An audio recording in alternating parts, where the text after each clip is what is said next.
What's up, everyone? Welcome back. We have got a new edition of Celtics Beat. We're running out of these things before the end of the calendar year, but it's okay. We're on the heels of Boston's, I would call it successful. We'll dive into this a little bit more, but successful 4-2 road trip that we might be looking at very differently if that 20-point lead in Los Angeles against the Lakers, which turned into a 13-point deficit, had resulted in a loss versus the C's coming back and having their way in overtime. But again, we'll get to all of that as we go forward. Adam Kaufman, Evan Valenti, we're always here.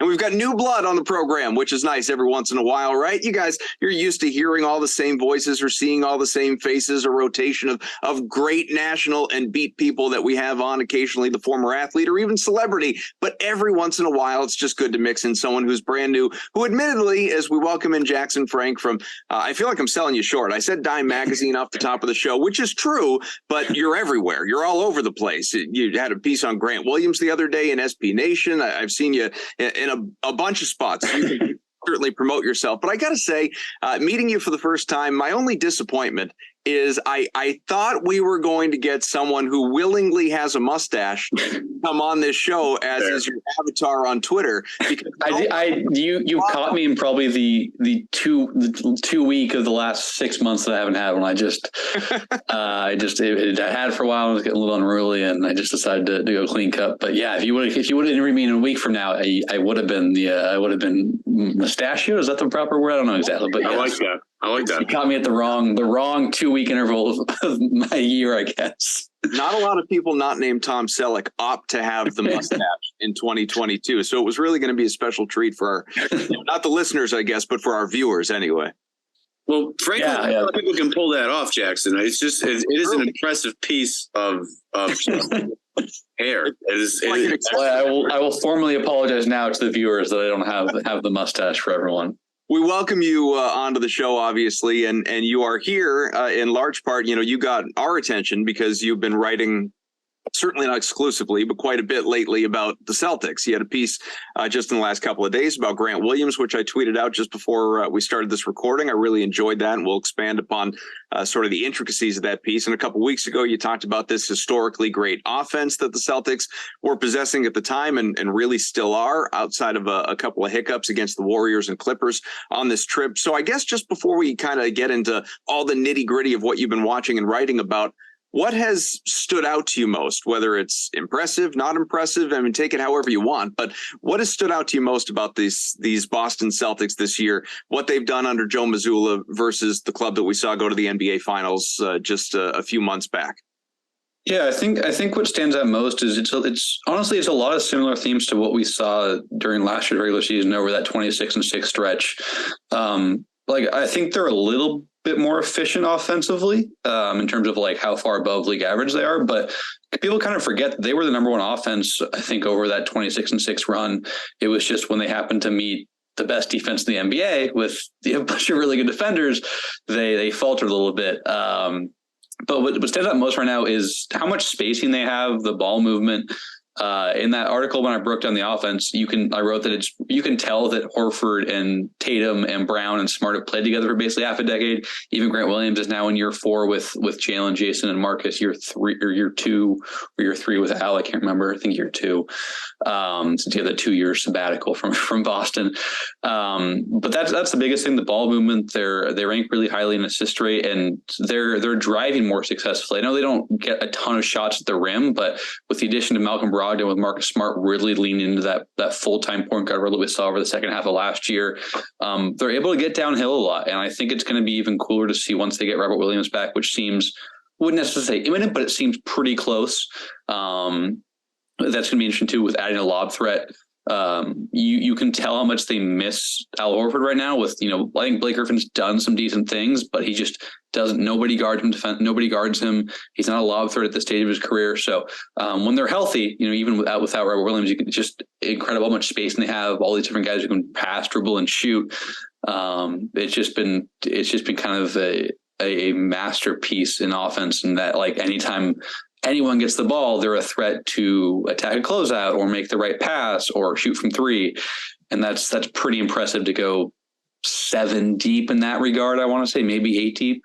I guess it'd be 8 deep or 7. Yeah, I think 7 if you include Derek White and Malcolm Brogdon as the 2 main bench guys.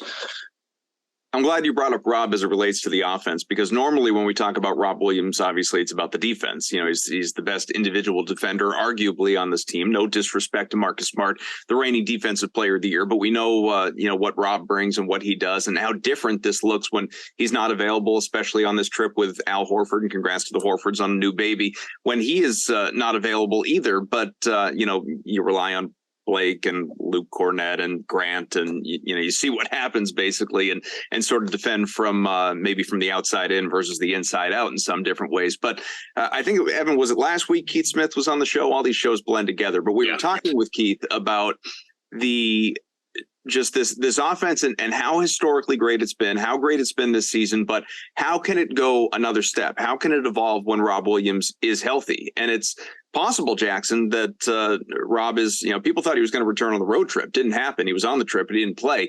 He could be in the lineup Friday against Orlando or the next game against Orlando, for all we know. So he's coming back soon. We know this much. What does his presence do to the offense? Yeah, I will say I expect it to be an adjustment period, just because when they've had success in that 5 out, obviously Horford is a stretch big, and Rob is a guy who plays the dunker spot. He runs pick and rolls. He rolls the rim rather than popping and stationing himself behind the arc. So I think that's going to take some time for them to kind of assimilate to this different style of offense, because they missed a lot of threes in the Warriors game, and their transition defense especially was really porous. But I watched that game. And I didn't think like the Celtics, are like in a really bad spot. It was just the reality that they're playing Blake Griffin, a guy who's more of their fifth big, and they're playing 25 minutes. And he doesn't offer the same level of offensive juice. And credit to the Warriors, they bring a level of physicality and defense that seems to still really fluster a lot of those simple actions that the Celtics want to run successfully. So I didn't want to take away anything from the Warriors defense, which was really impressive in that game. But Rob is going to give you that like when Jason and Jaylen drive or Brogdon drives, when Marcus Smart drives, they don't always have to take a shot or look for a kick out, which can be tougher. There's going to be, the lay down pass, the lob to Rob. Like there's going to be other outlets that aren't just, do I have to force it maybe a bit of a contested finish, or do I have to somehow find the open guy because of collapse of defense, on the perimeter?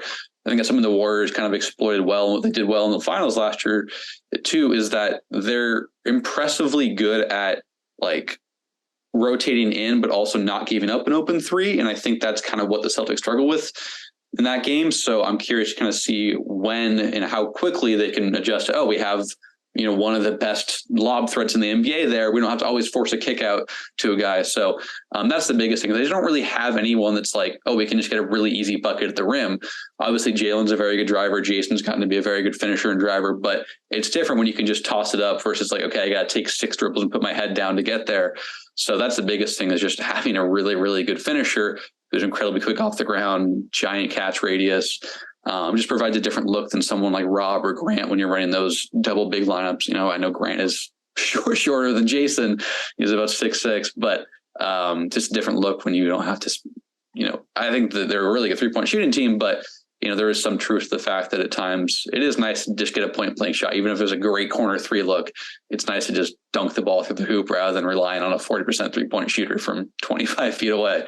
Yeah, I agree with that. And then one of the things I was looking at, I found a video this afternoon. I tweeted it from my account about how the Lakers, kind of had brought out the best in Anthony Davis recently, with him and LeBron running pick and roll, top of the key, and just basically diving into the basket as soon as he sets the screen because of this height mismatch that he's going to have with smaller guys. And you watch Missoula kind of play chess and figure out how to cover that, and how they use Cornette as a guy to come up and like kind of cover the weak side corner shooter, but also just like kind of shade towards the middle of the paint. And as Ant would enter the paint, Cornette would go with Ant, and then Ant's guy who was rolling with him is just going to scram to the corner. Like Boston's been able to do some of that stuff, and the way that they've been able to manipulate so many guys from 3-point range to get great 3-point shots. Like I think their offense will have another level with Rob there. If somebody's got to follow Rob to the rim, Rob's such a depth passer that he's going to find open shooters, or he's going to get to the rim with ease. So my question for you, Jackson, is you study this offense. We've all been watching it. It's the most efficient offense in the NBA history, although it be a small sample size. I'm not sure where they are now in terms of their relation to the Nets with Harden, Kyrie, and KD. But this offense is going to look slightly different. Could it get slightly more efficient as we get into March, April, and May? Because I agree with you. I do think that it's going to take some time. Like, it's not just going to be instant magic. And I think the point that you said about the continuity this team has is really helping them right now. Could this offense take another step towards even greater efficiency with Rob on the floor? Yeah, I think it can. A lot of their offense is based out of what is termed as delay action. So it's where a big man is up top of the key. You see a lot with Horford, a lot with Rob Will, and you're setting flare screens for Jaylen and Jason on the wings. And, it works a lot with Horford, but you're seeing some of the struggles that Jaylen and Jason are having with Horford out right now. And I think ideally the Celtics would like to preserve Horford, moving forward. They don't want to rely on him so much. And you can see how much the offense, even the defense, relies on him. So now having Rob Will back, you can kind of manage both of these guys. One who with Horford, is on the older side of 35 or something like that, whereas Rob Will has obviously a lot of, unfortunate knee injuries. So just having that sort of continuity in the sense that you're always going to have a plus passing big man out there to run those delay actions and to give you besides the passing, you get different looks, right? So you get the lob threat you've issued, you get the 3-point shoot with Horford, and the attack out, the close out attacking are the big things there. So I think it could get better. It's obviously worth noting that as much as Blake entering the starting five has impacted their offensive slide a little bit, they were shooting incredibly well. Some guys are shooting well above their career average from three now. They generate a lot of good looks from three, but you have, guys like Derek White, who's more of a 35% guy, was shooting, I think, 45% the last couple of weeks. Grant, I don't really want to put a cap on Grant because it seems like every year at this point he gets even better, but he's probably more closer to a 40-41 at the high end versus the 40-60 he's at these days. Malcolm Brogdon was flirting with 50% 3-point shooting through a lot of the year. So I think they're about 6 points above league average, which is very good historically, but it's not like the most efficient above league average. I would imagine they end up somewhere 6 to 7 points above league average when Rob returns. When I wrote that piece a few weeks ago, I think they were like 9.5 points above the average offensive rating, which Cleaning the Glasses data only goes back about 20 years, but it was the highest mark above league average in a given year. And that includes like the 7 seconds less Suns, some of those Rockets teams. Obviously the Nets with Harden never quite had a healthy season, so we don't know exactly what it would have looked like there. But I expect this to be like one of the better offenses of the last 2 decades, but I don't expect it to be like the most efficient like it was at one point, just because they were shooting so well from three, and it's going to require a bit of an adjustment with the Rob coming back. So, but the main hope is that they're better equipped for the playoffs, right? Like, as I mentioned earlier, they were the top ranked offense, I think, through the last 40% of the regular season. It was just when they played the Bucks and they played the Heat and they played the Warriors, three, what I would call top 5 defenses. I don't know if they all finished there in the regular season, but top 5 defenses last year when it mattered most, they struggled a lot more. And I know they had some very nice games against both the Heat and the Bucks. I don't mean to say otherwise, but obviously those final 3 games, the finals, their offense was the big thing. Like Steph was great the entire finals, but I think their defensive rating was like still pretty solid in the final, like 110, which is still a top 10 mark, generally speaking. So it was the offense and the turnovers and Tatum struggles and some of Marcus Smart struggles that really did them in. And so the hope is that just with a little bit different look, that they're better equipped to, not fall too wins short of the championship, that they can kind of withstand and they can kind of merge a top 10 offense with what I think can be the best defense in the league. And once Rob is back, and you can see they're kind of already dialing it up. I think the last 2 weeks, they're like a top 5 defense. They're kind of streamlining that consistency again that we saw last year. So the big thing for me is Rob just gives you a different look. I don't know how much he necessarily elevates your offensive ceiling, but he gives you more diversity, and he's obviously going to give you a lot. Like he's a playable, very playable offensive option who's going to help anchor you defensively on the interior.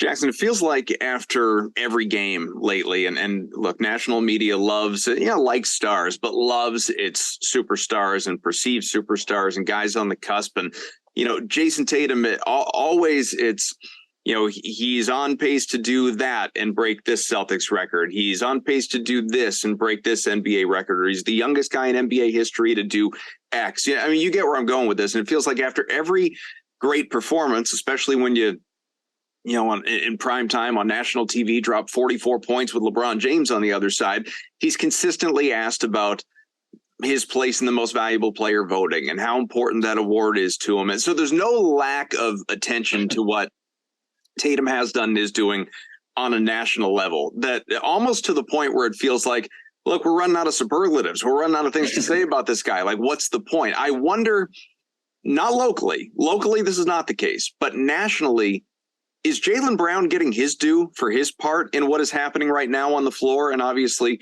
what he is doing individually as much as what he is doing to make Tatum the player that he is right now. Yeah, I think it's interesting. I think it might have been broadcast too on ESPN, Mark Jackson, Jeff Van Gundy, excuse me. Getting my Van Gundy broadcasters mixed up. TNT versus ESPN.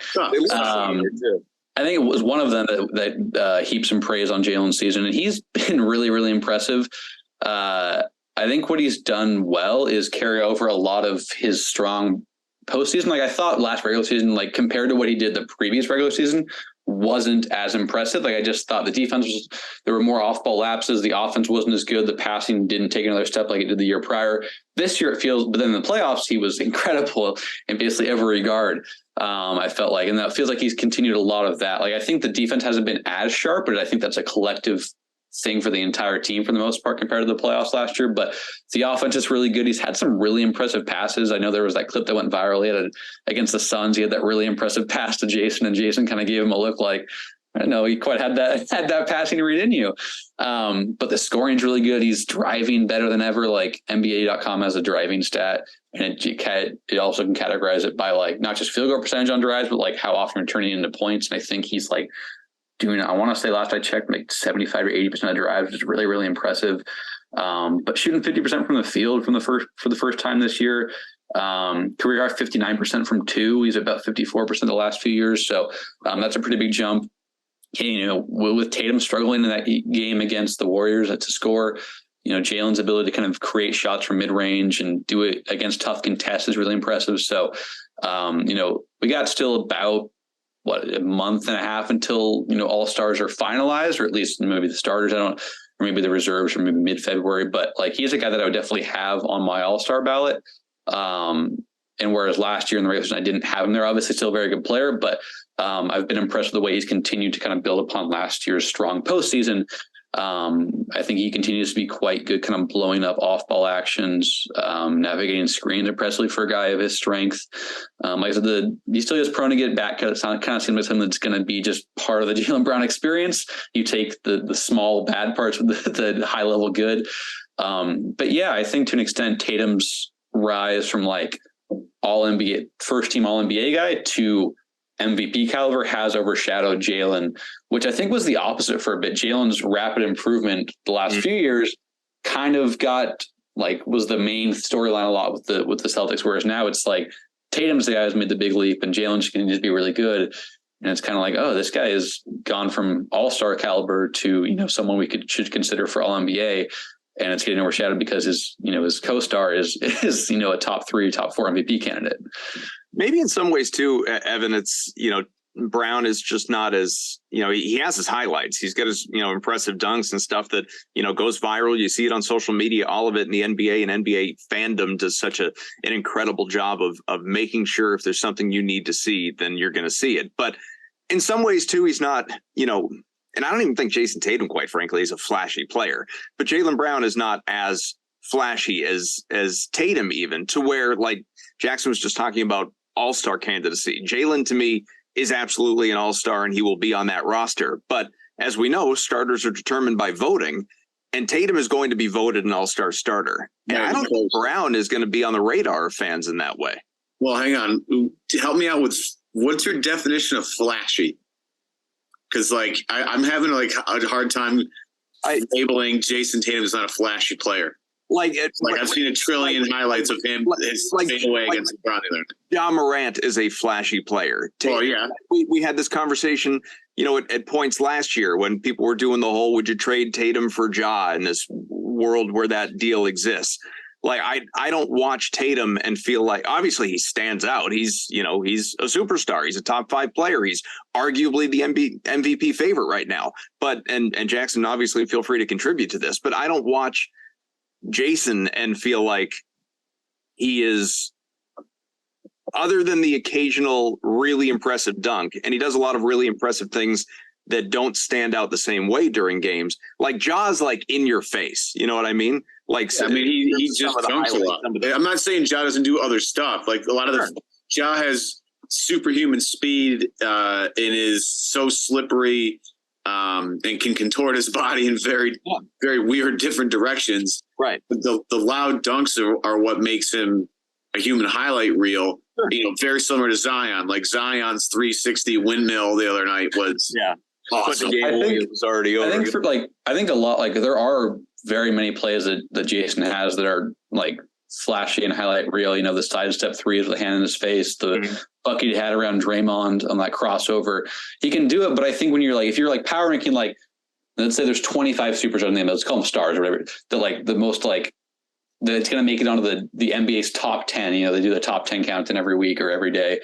More often than not, Tatum would fall in the second half of that top 20, top 25 versus a guy like Ja, maybe a guy like Luka with all of his ridiculous passing. It doesn't make him lesser players necessarily. And like, I agree. I mean, he does have flashy plays, but like, he's not like a lot of what Jason does can be subtle, you know, it's the proper rotation defensively. It's the hand up on a closeout. Like, and this isn't to say that like, that's what makes him way, way better or anything like that. Like, I'm not trying to say that, but I do think there are more subtleties to some of Jason's greatness than there is maybe a Ja at times, or maybe even a Zion. That's not to say they don't have subtle aspects that you slow down and you're like, wow, this is really impressive. Only this player could do it. But it does feel like there's just a little more, less of what Jason does conducive to making on a highlight reel than, let's say, a Ja or a Zion or a Luka would be kind of how I would term it. But I don't want, that's not for me to discredit either of these players or any of these players. It's just kind of how I would feel. But it's such a subjective thing, right? A lot of these words are, you know, like I'm a sucker for a great rotation defensively. That's all it is. But yeah, no, and like I got highlights. Like part of the reason I really liked enjoying watching Jason when he was just how advanced he was as a rookie defensivist. So I loved that stuff. And that's not that like, so other people are wrong for not enjoying that as much, but for me, like it's something that I really enjoy. So yeah, I think highlight is subjective, but yes, the mainstream highlights, Ja is more prone to be active on them than a Jason is, just because like, you know, threes aren't usually the one that are, you know, just big threes aren't necessarily going to be on there very often. And I guess your highlight player, Devin Booker or Jason Tatum?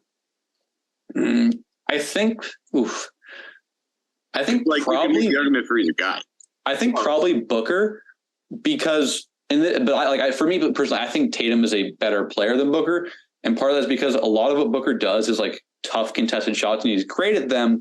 But sometimes that falls short of what you want. And Tatum can be prone to it as well against really good defenses. You saw it in the finals at times against the Warriors. But I think Tatum can make easier stuff happen, which is good. As a star, you want to make stuff look easy. Whereas I think Booker doesn't do that as often. He sometimes will like miss a driving lane or miss a passing read for a contested jumper that he's good at. But that's going to make it onto the highlight over an open layup that maybe a Tatum gets or produces for someone else. So that's not that's not like I'm saying that Booker's bad or anything, but that's just kind of how I view it. I think sometimes Booker is prone to more difficult stuff, which is part of why he's more prevalent on highlights, but also part of why I think he's not quite in that upper tier of like a top 8 player, like I would say Jason is. Yeah. But I guess all of this sort of speaks to the initial question, the initial point, which is, if we're talking this way as compared to other players around the league about Jason Tatum, is Jaylen Brown getting overlooked nationally, maybe not even by media, by fans? No, certainly by fans, because you'd have to watch you'd have to watch the C's a lot to have a real true appreciation for what Jaylen Brown does on the floor. You know, the great stat, I don't know how close we are, but again, as of like last week, Jaylen and Jason were averaging more points than Kobe and Shaq. That was as recently as this win over the Lakers. I think. Yeah. So they are right now, and it's not going to hold, but they are right now the most dynamic in NBA history. No, it's not. Okay. I will say with Jaylen, why he's such a good like fit and contrast to Jason is a lot of what Jason does is methodical, right? It's like sizing a guy up, putting his shoulder slowly into a guy downhill, getting those threes after the long possessions. Jalen's in your face, right? It's snappy, it's quick, like it's attacking and close out 2 dribbles and hit the rim for a finish. It's 2 dribbles into a pull-up jumper. Like a lot of what he does like is kind of the cliche blink and you miss it, right? Like he's so explosive off the catch, and he's so kind of economical with his touches a lot. That like that's not necessarily like those efficient off-ball scores are not the ones that like generally garner like the most fanfare. And I think Jaylen, obviously playing for a prominent team, being a former top 3 pick, gets a lot of hype. But like you don't see, besides the monster dunks that we've talked about that he's prone to at times, you don't see some of that stuff as often. It doesn't like pop off the screen as often. So I think kind of Jaylen's efficiency with his touches does limit how often he's maybe going to, catch the eye of just the random analyst, fan, viewer, whatever you want to say. All right. What we've teased it a couple of times. We've not yet had a chance to talk about it. And you know what, Evan, maybe this is a show flaw a little bit on our part. If we're not talking contracts, we don't spend a lot of time talking about Grant Williams here on this show. And maybe we should be, because Jackson here wrote a really good piece in the last couple of days about sort of I hesitate to call it the emergence of Grant Williams, because it's not like this is something that's just happened in the last couple of weeks or couple months.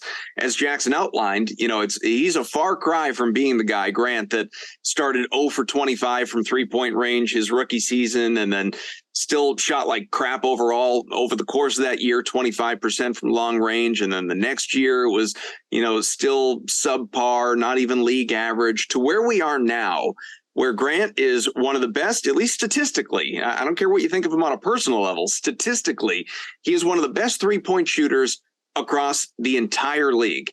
And yet, and I found this stat, and there's a lot of numbers in Jackson's piece, but I found this stat in particular to be maybe most interesting, is the fact that he is still on Boston 10th in usage rate. He is a guy that is, like other teams, despite the success, are almost still leaving alone and daring to shoot. What in this film study and in your research and digging everything up that you did, Jackson, I guess really kind of impressed you about Grant Williams and what he means to this team? Yeah, I think a few things. Obviously, like last year was the Grant Williams breakout. That's what we don't call it, right? Like I think, he shot 41% from 3, some really good stuff defensively, had the, of course, monster game 7 against the Bucks. But he still was somewhat of a rigid offensive option in the sense that like you wanted to run him off the arc. Like if the ball came to him, you were going to close out hard and try to make him put the ball on the deck. And still probably what you want to do now, especially because he's shooting 46% from 3. Like that's just a ridiculously efficient shot. But he's added a lot more counters to that, right? He's got the sidestep 3 down this year. And he's unafraid to take it in important moments. He looks a little quicker in terms of how quickly or how fast he can get his release off, how quickly he can attack closeouts and kind of navigate around help. I think he's like in that article, I think I said he's shooting like 10% better from 2 this year. Part of the allure and when he was at Tennessee and why people thought he would become a good shooter, I don't think people thought he would become one of the best spot up threats in the NBA, was he had incredible touch from kind of 10 feet and in, and that's become really prevalent this year again. Super strong, great at getting leverage and kind of creating space. So he's just a much more versatile offensive, like secondary scorer. I wouldn't say secondary, like just an off-ball scorer. More ways to get off his jumper, more ways to still be a scoring threat when his jumper isn't available because of how the defense defends him. So that's what stood out to me, is he just is building upon last year. And it's a classic sign of progression, right? He realized last year, okay, I'm a very good scorer. I'm a very good shooter. Teams are going to run me off the arc. And he was still a good interior scorer last year. I think he was still about 5 to 6 points from 2-point range above league average. But in the playoffs, he was below 50%. You want to be below 50% for really anyone, especially if you're a guy who's not creating much. And so he realized, okay, I got to be better. I got to be quicker. I got to find more ways to score. Teams are going to run me off the arc. And that's what he's doing this year. So I think he's still in the league in true shooting. Obviously, that is somewhat of a role dependent scoring efficiency metric, but to be at 72% true shooting and have, still shooting 5 to 6, 7, 8 shots a game through more than a third of the year is super impressive. So just the thing just is better attacking closeouts, better at finding ways to not let tight closeouts bother him if he wants to shoot the 3, are the really big thing that stand out to me versus last year, where it felt like he wasn't as capable of the took away option 1, which is good. That's what you want to be. You want to find counters. That's an important thing on offense and defense for any player or any team in general. Yeah, I would argue the fact that he can attack closeouts now off the dribble is spectacular. Like the first time he put it on the floor and like drove to the basket and dunked it. I think everybody on the floor, including Grant maybe himself, was kind of shocked at how it went down, just because he was such a corner 3-point shooter like solely last year, and it actually when you get to the playoffs against the Golden State, where Golden State forced him to not take corner threes, and if he was going to shoot the ball, it was like an above the break three or one of the wings, and he just wasn't nearly as good at that. It kind of maybe woke him up to be like, all right, and this is the one thing I think people maybe lose sight of when it comes to development. I think I want to credit Grant on this. Some people think you have to be great at everything or good at everything to really get a roster spot, and Grant figured out, hey, if I can be a reliable corner 3-point shooter for this team, I'm going to play. And he parlayed that with that in his defense into huge minutes, especially in the playoffs. That Bucks series, he was tremendous. And of course, Game 7, where the Bucks' entire defensive plan was let's let Grant shoot, and he literally killed them. It was unbelievable. He made them adjust their entire defensive scheme, and now they're still tough because they were like, we don't want to give up threes anymore. Let's take away the threes. And yeah, it was an interesting strategy, and they have changed it up quite a bit here as we are the beginning part of.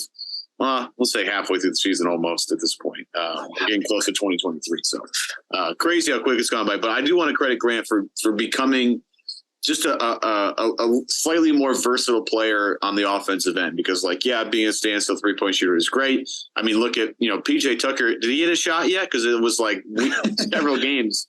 He hit 2 shots. He actually hit 2 shots against the Kings. He's all right. He's been better since Harden came back. But yeah, there was about a 2-week stretch where this corner. That's a great example. People compare him to PJ Tucker all the time, right? Yeah. And PJ, you watch PJ enough, he is very uncomfortable shooting above the break. Grant last year regular season 35% above the break. This year 48%. So probably due for some regression, but clearly an area he's much more comfortable than was a year ago, and something that distinguishes it from PJ Tucker, even last year when PJ was very good. The Celtics knew it. In that series, they were they didn't want to let PJ shoot in the corner, but he had the ball above the break. They were entirely comfortable for him to touch it because they knew he wasn't going to look at the rim. And Grant is very much not the way that case. Yeah, and at the end of the day, you can't just have a guy not take an open shot. I mean, that's the beauty of this East team is they have a lot of different guys that can let it fly. And Grant adding that small piece of just being okay, and it's not just putting the ball on the floor, but the fact that he can move several feet to his left or right and still be just as lethal from there is a huge thing for their spacing, and a huge thing for all the guys that drive, whether it's whether it's Jason or Jaylen or Smart, White, Brogdon. It gives them an outlet, and that you're going to get a great look and a great opportunity to walk away with points. Kudos to Grant on that end. And the thing that we're talking about, and I see Greeny tweet it every time Grant hits a big three, it's add another $1 million to that contract because Grant is, he's kind of an interesting, weird sort of player, but a guy that can really hold up defensively, can guard up and guard down, and can hit down threes. That player is extremely valuable in today's NBA. And we kind of ponder at what the offer is going to be. Will Boston match that as we head into, the middle of this season? And of course, we're always looking into the off season, but it seems like if I were the Celtics, I don't know what the numbers end up being. Maybe Jackson, you have an idea of what it might be, but I wouldn't let Grant get away, unless it's some extreme number. I wouldn't let Grant get away from Boston at this point. Yeah. I'm not great with estimating contracts, but I think Grant is kind of an ideal long-term 4, and maybe you want to play Jason to the 4 sometimes too. But he's the same age as Jason. He's younger than Jason. He's a couple years younger than Jaylen. And he's getting he's probably still got 2 to 3 years of improvement, in him. He's 24. So he seems like just a great complementary fit on both ends. He's a really good switch big. Those hands are incredible. Some of the stuff he did against KD in that first round series, just disrupting his rhythm was phenomenal. And then he switched to Giannis, which is a completely different type of matchup, and did some good stuff. So, and then you factor in with being a 40% 3-point shooter who can attack some closeouts and is a good decision maker as well. I'm curious to kind of see as he enters his prime, is he going to be someone you can trust even more as a passer? Because his passing at Tennessee was a huge thing. He was a post player, won 2 SEC Player of the Year awards. So you see it at times, but I'm curious to kind of see as we get closer to his prime and into his prime, is he going to be entrusted more playmaking opportunities? But just a really, really good complementary modern 4 on both ends. And so, yeah, I don't know what he's going to get paid, but I think just what and now the Celtics didn't reach an agreement with him, but what you're seeing in terms of how much he's trusted and, playing a decent amount as a starter, or as a fill-in starter, like this is an organization that clearly values him. And if they don't value him to the proper price point, someone is going to, because he's playing a big role for the best team in the league right now and was playing a big role last year for the second best team in the league. So he's going to get paid, and it's a testament to his growth and just how valuable he is given kind of the state of the league as a complementary player. Yeah, it's going to be interesting. And, we can only look ahead, obviously, to some degree. And we don't even know what the exact ask was in the preseason during that extension window. But based on the reports, if Grant was asking for, let's say, $14-15 million a year and the Celtics wouldn't go there, I am going to be very curious and I've said all along, I've tweeted, so I want to at least be consistent in what I have said. My opinion has not changed, that, they've been comfortable with him going out, having a prove-it year. And if he does that, it costs them a few, extra million on the other side, so be it. They're content with that. And I do still believe that because, again, we've talked about this at length. If you let Grant go, you don't just get the money and you go sign somebody else. Like if you let Grant go, you lose it. Like you're already capped out. So that's why, you want to pay into the tax if that's what it takes and bring Grant back clearly. But if all of a sudden it does become $18-20 million a year in restricted free agency from some team out there, do the Celtics match as they have the ability? I'm going to be fascinated to see it. I really am, because I don't want to say that, losing Grant Williams, obviously, like all of a sudden that changes your window. Like if Grant's not back next year, this team isn't a championship contender. Like that's not where I'm going. But what he does, what he brings, all the stuff that we've already discussed, his role as a shooter, as a defender, the depth, the fact that he's a spot starter, on and on and on. Some people seem to disagree with this still. He is an important member of this team. He is an important cog in that rotation, and he's durable. He is out there with regularity. So I don't want to underestimate or let anyone out there undervalue the importance of Grant Williams to this team. Clearly right now he is on this team, though, Jackson. So this team has it's the best record in the NBA. Is it legit? Is this, in fact, the best club in the NBA in your eyes, or is there still one that, records aside, you think is just a little bit better? No, for me right now, this is the best team. I think, this is the Celtics, and then obviously the Bucks are quite good. I really like what the Pelicans are doing. I know Memphis has a really good record and they're a very good team, but to me, they just feel maybe one piece away from being there. The Warriors obviously are below 500 right now because they don't seem to realize that road games count in the standings. I think they're 2-13 on the road now. They're the big impressive winnings to Celtics, and they've lost three in a row since. But I think that's obviously the Warriors have the flexibility to improve their bench a lot with those young guys. But to me, it's the Celtics. And I was on a Sixers podcast yesterday because I obviously do a lot of coverage for SB Nation's Liberty Ballers over there about the Sixers. And I think the Celtics are kind of a class above.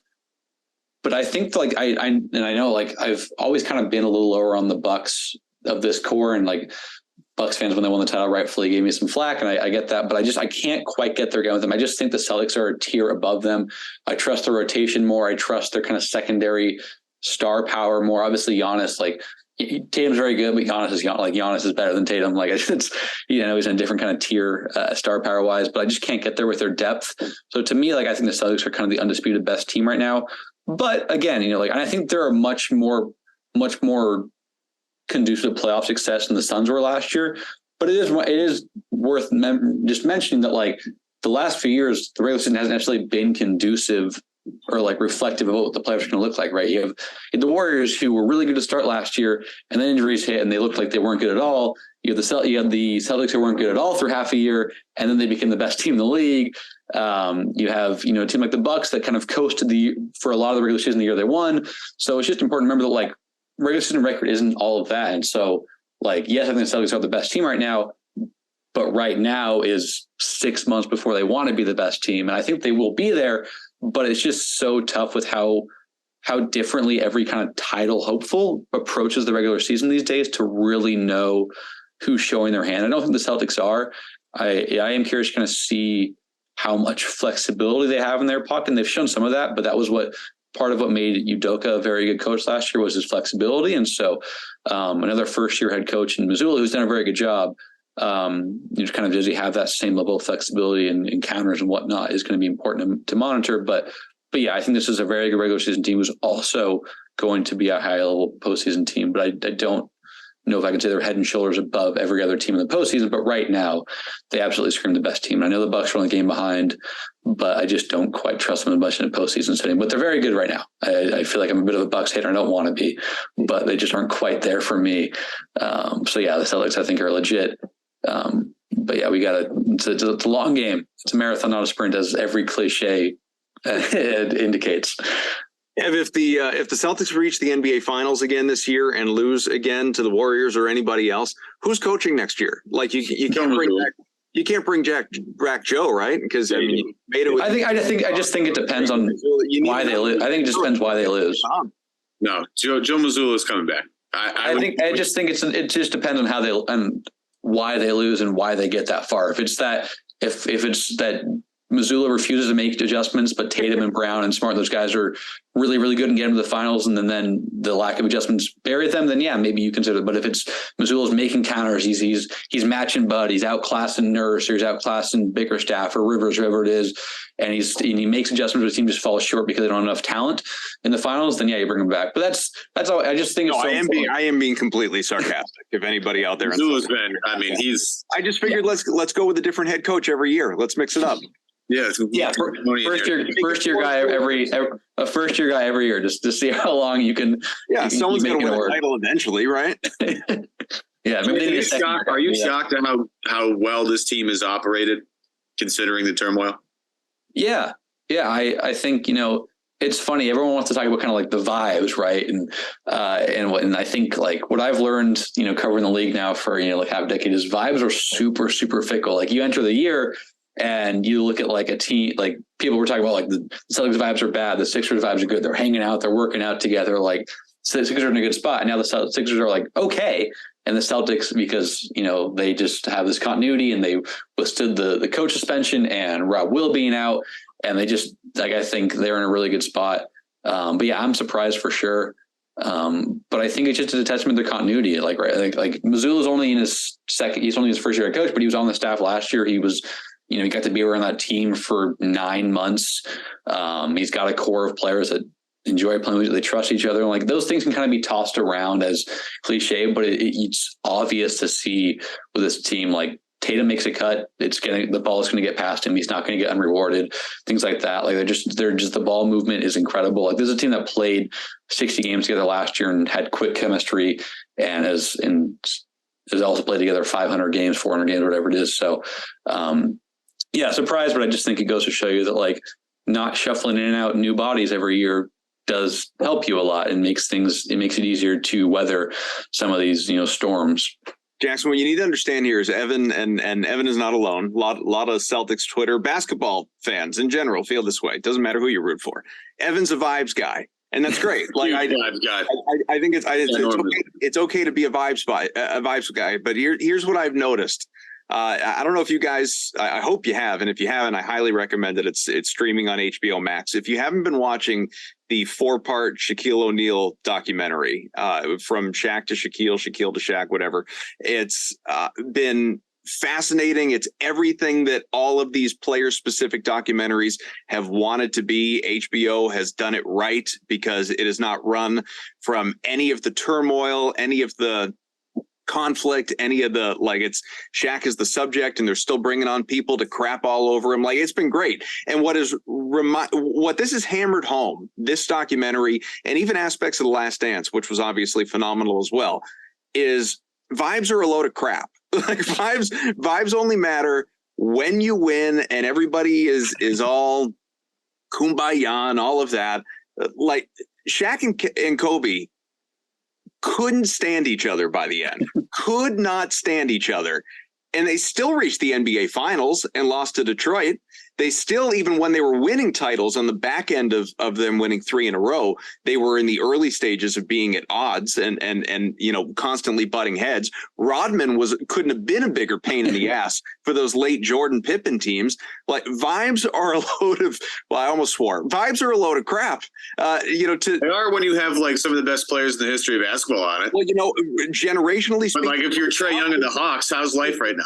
Well, Jason Tatum is supposed to be one of those guys, and he's playing like one of those guys right now. He's coming into form, and Jaylen Brown obviously is playing at an all-NBA level, which is a higher ceiling, as we talked about last week, than I ever personally had him at. So I'm not saying these are those Lakers or those Bulls, but maybe they're at the beginning of that window if all is going well for Celtics fans, and obviously for them on a personal level, and having their way to Springfield and jerseys up in the rafters and all of that stuff. I just think we overblow vibes when things are going well. And they're harder to discern than we want to say. I think the most important thing is trust in that sense, right? Like Kobe and Shaq might not have liked each other, but like when they got on the court, they probably still trust each other to do what they needed to do, right? And so like that's what's most like, and I think, but like, yeah, vibes. There is a facade of vibes that we all, the public, see, and then there may be vibes that like the most plugged in insiders know, but then there are the vibes that only the people within the clubhouse know, and that's what's most important. And we have no idea how to discern that stuff, because like any humans, players and athletes and teams are good at putting up fronts, and because they don't want to let people into their personal lives, which is a very normal thing. But we try to read off of the kumbaya and the smiles on the bench when you're up 40 against a bottom feeder. But it's tougher to trust and have the vibes you go when you're down 4 against the Celtics with 2 seconds left or 3 seconds left or whatever, 10 seconds. 2 seconds, you couldn't even win. 10 seconds, we'll say 10 seconds. Yeah. And so, I as someone who tries to like incorporate vibes, I've learned that it's just, I don't know what the vibes are like, because I'm not tuned into that. Not in the locker room and hanging out with them every day. I think certain teams you have no idea. I think we all have a good idea of what's going on in Atlanta right now. The vibes are just. I want to just shout out Shams real quick, because his little video with Kay Adams that went viral yesterday she asked him like what team has the most White Lotus like drama vibes.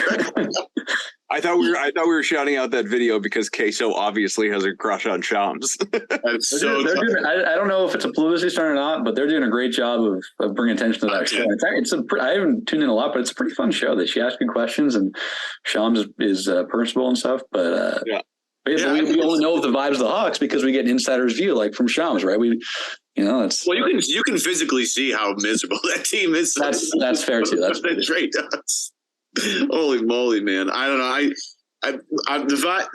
Being a vibes guy is, you ride the wave, Adam. They're fickle. That's what I'm saying. They're fickle. Yeah, it can be. It's fickle. But when vibes are good, you got to point and this is again, I've made this point a few times, but like having guys in the locker room that keep things light is like a really important thing, I think, to have. And I don't think people think about it enough. Blake might not be Blake Griffin anymore, but he's a guy that you want to have in your locker room for several reasons. I think some of the stuff that Luke Cornett does, whether it's the moose ears or the antler or the butter, like that stuff's just good to have so people can laugh a little bit, because it's a long season, man, and it is a job.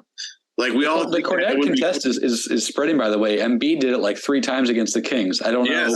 And I think he both shots the Kings missed. They were frigidly cold from 3, but Embiid did. So maybe he's been reading or he's been watching the Celtics. But yeah. And another vibes guy, DeAndre Jordan, seems to just be someone that teams love, despite not being a viable backup center these days. Yeah. So yeah. He had a thing. What was it last night where he put the cup on underneath Aaron Gordon when he said, "People love him." I mean, he's not awesome. A viable backup center, but he keeps getting signed because he seems to be a guy that people love to have in the locker room.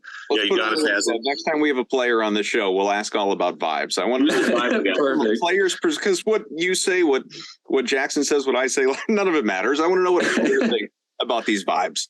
Is this really a thing? All right. Well, here's the good news, Celtics fans. If you're looking for good vibes, I said going, and I wasn't alone. I said going into obviously that road trip and not like going game by game, but just overall, 10,000 foot view. If you go 4-2 on that trip, it's a successful trip. That was tough Richard Jefferson. That was ridiculous.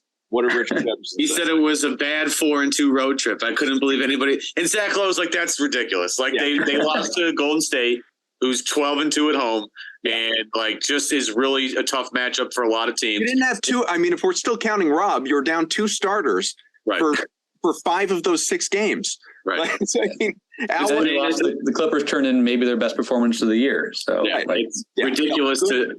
People they lose 2 games in a row and people like lose their mind. Like, there was people hitting on Tatum and I was like, what this team can't have one bad game, can't have 1 or 2 bad games. Like that doesn't happen. Like what I think the one thing about like sports viewing and sports entertainment and I don't know, just all these takes, like everybody's got to have some weird unique take. Like I try to come out hot with the Missoula hire is going to be a disaster. I was proven wrong pretty quickly that it wasn't. And I was on this podcast, I think like 2 weeks after. I'm like, I just want to apologize to Missoula. I was way off on this. I didn't know anything, obviously, but like to come out with the Celtics had a bad 4-2 road trip. Like, I just don't understand. I thought it was funny when people were like, oh, the sky's falling with the Celtics. Like, oh, they're only on pace for 62 wins now rather than 67 or whatever. Like, let's like, if you watch those games, like, again, I don't want to like, just the not having Horford just reshapes their entire trajectory on both ends. Like just Blake just isn't the guy who can replicate that role. And that was pretty clear in those two losses. If you watch them, kind of saw what was happening. So yeah, they're going to be fine. And yeah, the fact that they lost 2 games without 2 starters, like the Sixers can't like win. The Sixers 15-12 when they're struggling with like when their starters play. So like, who cares? Right.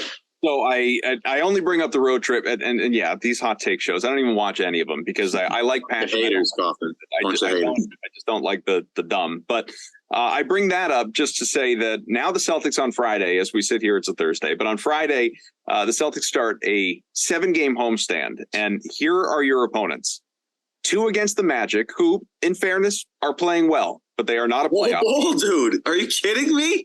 Like guys, They won 4 in a row, I think. He's unbelievable. Yeah, I can't wait to watch it. Look, they have won 4 in a row. They are playing well. I said it, but they're not.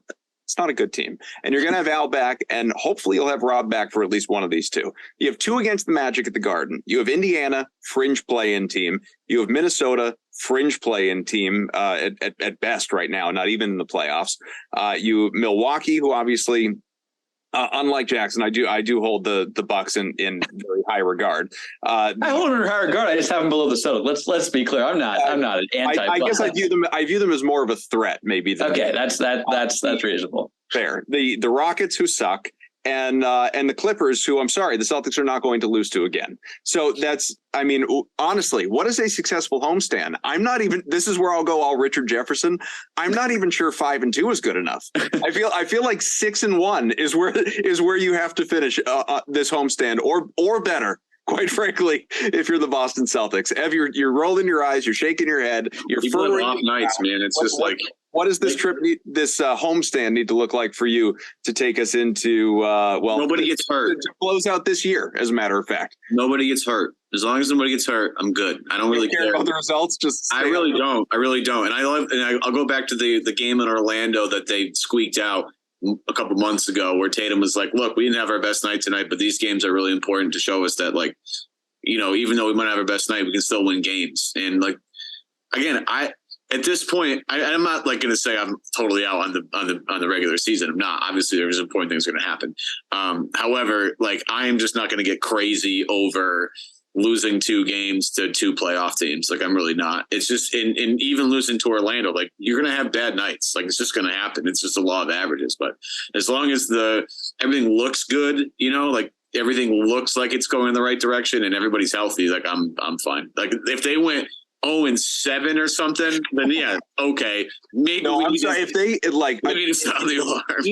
Even if you believe that what I said is egregious, I can promise you, if they come out of this 7-game homestand against those teams and go 3-4, you are not going to be happy. That is not going to be. That is not going crazy. I am reasonable. You know, I wouldn't be happy about it. Absolutely not. But what I'm telling you is going 3-4 against that collection of teams, all at home, no travel, would be unreasonable. I think the way I would view it, assuming like they don't have a bunch of catastrophic injuries, like 6-1 would be good, 5-2 would be acceptable. Anything other than that, you know, without extenuating circumstances, would probably like at least to peel back and see what's going on there. Also, we praise the Magic. I do want to shout out the Rockets too. They've been playing. They're not a good team, but they've been playing better as well. If we're going to praise the 9-20 Magic, we should also praise the 9-18 Rockets who have won 3 of 4, won 4 of 6. I just don't want to be, showing that I like one tanking team more than the other. So. I'm just happy for Silas, who I thought got a raw deal when Harden was like, "Get me the hell out of here," and it was like, "All right, great, I have to coach a whole different team now." Felt bad for him. That's a brutal way to start a coaching. It's not fun. It's not fun. It's like when you get a new job as like the GM of a franchise and you have to trade some guy named Mookie Betts. Just not great. Just not a great way to start your job. Oh God. You know what was fun though? This show, and it's good to have a new member of our rotation, Jackson Frank. Of course, I said Dime Magazine. He mentioned SB Nation. Excuse me. The covering the Sixers for their separate portion as well. Where are all the places people can find you? Yeah, so I do some stuff with SB Nation, the site itself, and then I'm also at Liberty Baller, which is the Sixers site for SB Nation, Dime Up Rocks magazine, The Analyst, and then I'm always tweeting different thoughts and clips on Twitter at JackFrank_JJF. All right, make sure you check it out. He is Evan. I am Adam. We're always here. Jackson, thank you so much for hopping on with us, man. Yeah, thanks for having me. All right, we'll do it again next week when the Celtics are partway through this cakewalk of a homestand that's sitting in front of them right now. We'll see you later.